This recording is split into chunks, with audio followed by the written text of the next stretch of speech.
ছবিতে যাকে বসে থাকতে দেখা যাচ্ছে তিনি একজন স্বামী, যিনি সদ্য হারিয়েছেন তার জীবন সঙ্গীকে। গাড়ির ভেতরে কাফনের কাপড় মোড়ানো যে মানুষটি শুয়ে আছেন তিনি হলেন তার স্ত্রী। স্ত্রীর জানাজা হওয়ার কথা ছিল রাত ৯টায়, কিন্তু তিনি চাচ্ছিলেন না, এত রাতে দাফন হোক। ধর্মীয় বোধ বলে মৃত ব্যক্তিকে যত দ্রুত কবর দেওয়া যায় ততই ভালো। তবুও ভেতরে ভেতরে তিনি থমকে গিয়েছিলেন, কারোর সামনে বলতেও পারেনি, ওকে আরেকটু থাকতে দাও আমার সামনে। কেউ না বুঝলেও ছোট ছেলে বুঝে গিয়েছিল বাবার মন বলছে স্ত্রীকে শেষবারের মতো আরেকটু কাছেই থাকুক। অবশেষে সকালে জানাজা হলো।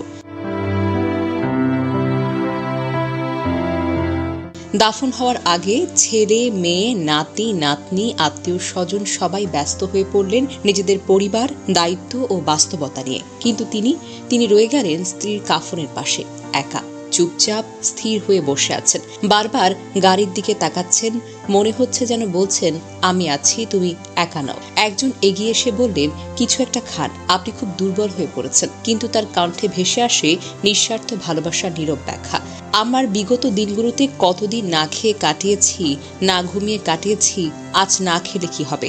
জোর করে তাকে নিয়ে যাওয়া হয় হাত মুখ ধোয়াতে, পানি খাওয়াতে। কিছুক্ষণ পর তিনি আবার ফিরে এলেন এবং আগের জায়গায় চুপচাপ হয়ে বসে পড়লেন। সে একই ভঙ্গিতে, উদাস দৃষ্টিতে গাড়ির ভিতরে শুয়ে থাকা স্ত্রীর দিকে তাকিয়ে আছেন। তার চোখে মুখে ছিল একটা হারিয়ে যাওয়ার গল্প।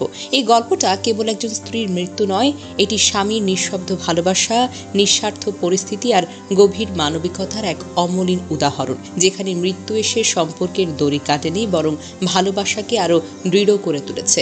যখন সবাই দায়িত্ব শেষ করে চলে যায়, তখনও কেউ একজন রয়ে যায় চুপচাপ, শুধু পাশে বসে থেকে বোঝায় ভালোবাসা শেষ হয় না, ভালোবাসা চলে না, ভালোবাসা থাকে। আমরা এমন এক সময়ে বাস করছি যেখানে শব্দে ভালোবাসা বেশি, কিন্তু উপস্থিতিতে কম।